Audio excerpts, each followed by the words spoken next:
Cancer के सभी मरीज हमको एक क्वेश्चन पूछते हैं कि मुझे कैंसर क्यों हुआ।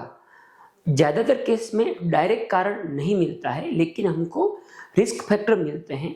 आज हम ऐसे रिस्क फैक्टर है जिसको हम रोक सकते हैं, उसकी बात करेंगे। मोस्ट कॉमन टोबैको है। तंबाकू से दुनिया के अंदर ऑलमोस्ट 20 to 30% कैंसर या तो होते हैं या तो एसोसिएटेड है। इसके सिवा ओबेसिटी, वजन ज़्यादा है तो ऑलमोस्ट 20% कैंसर में उसका रोल रहता है। इन्फेक्शन, हेपेटाइटिस बी इन्फेक्शन जिससे लिवर कैंसर होता है, और ह्यूमन पेपिलोमा वायरस इन्फेक्शन जिससे गर्भाशय के मुंह का कैंसर होता है। ये दोनों कैंसर को हम वैक्सीन से रोक सकते हैं। इसके ऊपर मैंने यूट्यूब में लंबा वीडियो बनाया है, अब जरूर देखना। अन्य कारण में अल्कोहल है जो लिवर कैंसर करता है, रेडिएशन है, पॉल्यूशन, पेस्टिसाइड, उससे भी कैंसर होता है। कुछ रिस्क फैक्टर हेरिडिटरी भी होता है, फैमिली में किसी और को है तो बाकी मेंबर्स को भी रिस्क रहता है।